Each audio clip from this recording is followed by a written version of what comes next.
Hi, my name is Dylan and welcome to the Fraser's YouTube channel. On my wife and I's channel, we talk all about things related to outdoor lifestyle, overlanding, and also photo and video.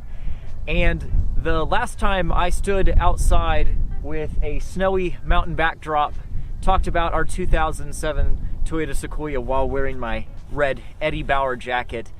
We got over 70,000 views. Not that I expect to get that many again. But who knows?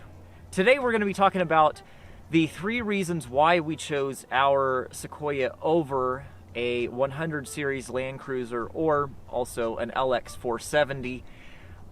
We actually did cross shop these vehicles. We did look at one LX 470 specifically, and we considered it long and hard, but ultimately ended up choosing the Toyota Sequoia for a couple different reasons that we'll get into in just a minute.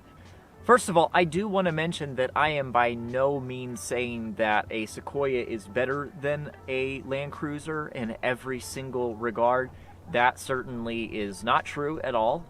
Both vehicles have some pros and cons, and the vehicle that you choose is ultimately going to depend on your specific needs and preferences. So anyway, to give some context to this whole video, I should explain that for overlanding in the United States, if you want a full-size body-on-frame SUV that's sort of in the, the full-size category, like half-ton kind of size, the full-size SUVs that are going to be similar in size to their half-ton pickup counterparts, you basically have just a few different options. You've got Tahoes, Suburbans, Expeditions, you've got also the Nissan Armada, and then you've got the Toyota Sequoia, the 100 series Land Cruiser, and the LX 470. At least if you're talking about sort of the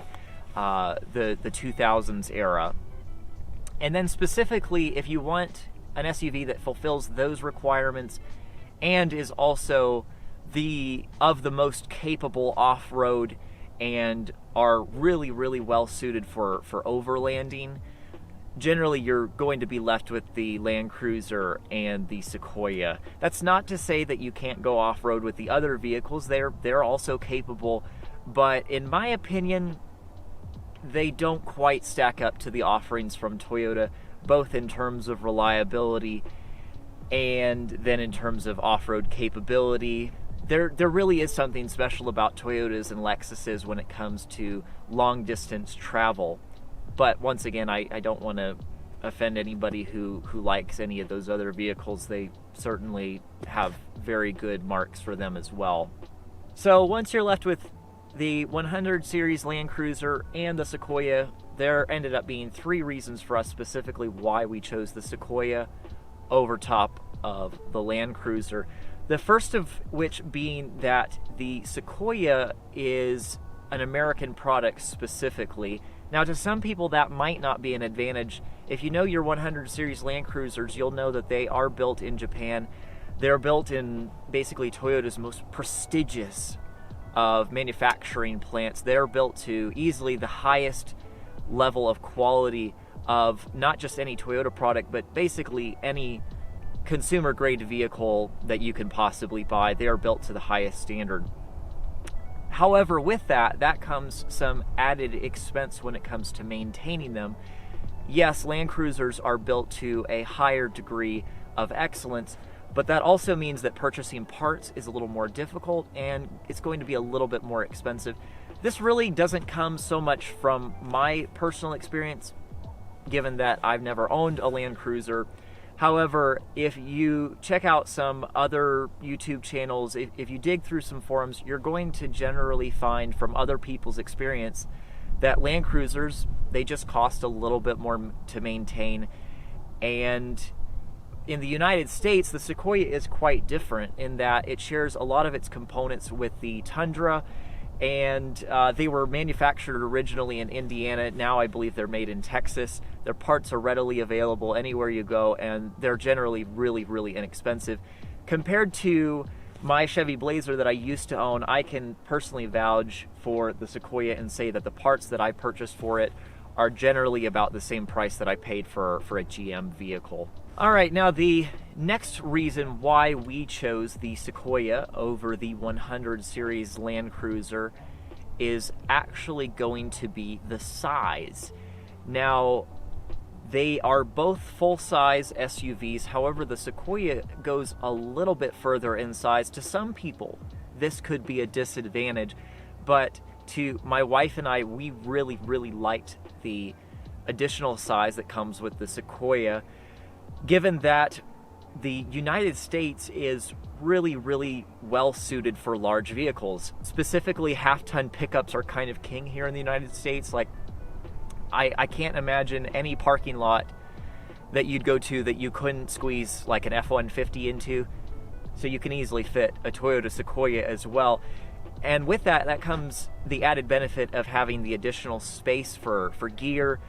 This vehicle is essentially a bottomless pit when it comes to storing items for overlanding or camping. You can fit so much in the back of it.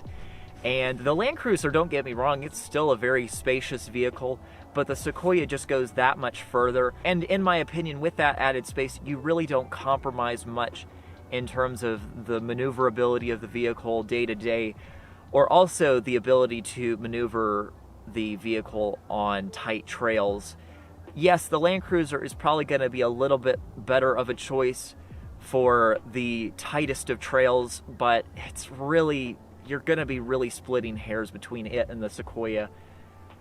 But on the flip side, any usual time you're out overlanding, camping, long distance driving, the Sequoia is going to have the Land Cruiser beat, in my opinion, just for overall volume of space. Now, the third reason for choosing the first-gen Sequoia over a 100 series Land Cruiser is probably going to be really, really obvious, and that's going to be the price of purchasing one used. If you go out and buy a 100 series, even if it's like a year 2000 with 200,000 miles on it, you're probably going to spend at least $8,000, likely more, depending on where you live.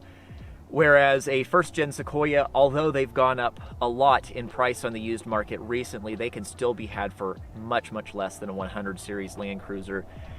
Probably no thanks to myself and maybe some other notable YouTubers like Scotty Kilmore or the Fastlane Truck. The word on the Sequoia it's really gotten out there. So the used prices of them have come up.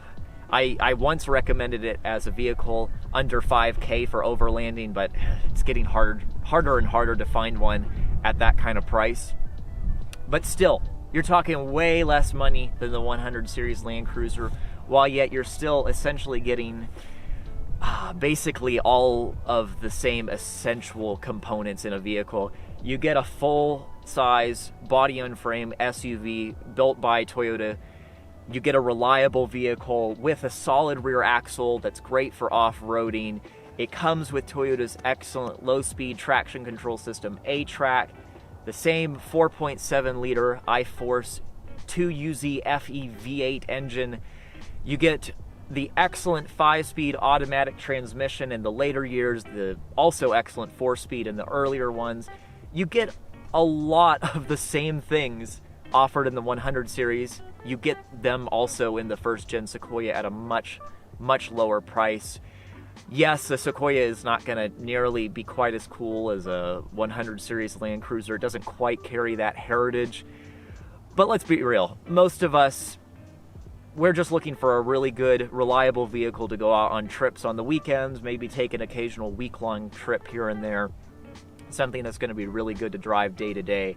And I think for a lot of people, if not most, the Sequoia is going to fit the bill at a much lower price than the Land Cruiser is. But once again, I say all that to say that for some people, you're going to prefer the Land Cruiser anyway. And I should mention that, you know, if we were wanting to do a longer trip, you know, in multiple countries or something like that, if we wanted to drive from the tip of Alaska down to the bottom of South America, a Land Cruiser is probably going to be the better choice overall. But we're not like that. We're just making, you know, short trips here and there, and for us, the first-gen Sequoia was the way to go. And we've been really pleased with it. So with that, if you like the content, that you've seen here, please subscribe to our channel. There's tons more Sequoia related content on our channel. Trip videos, some install stuff, general information, and there's also just enjoyable content regardless of that. If you're into some other things like photo and video, outdoors, whatever you like, we've probably got something for you. But anyway, with that, thanks for watching, and we'll see you in the next one.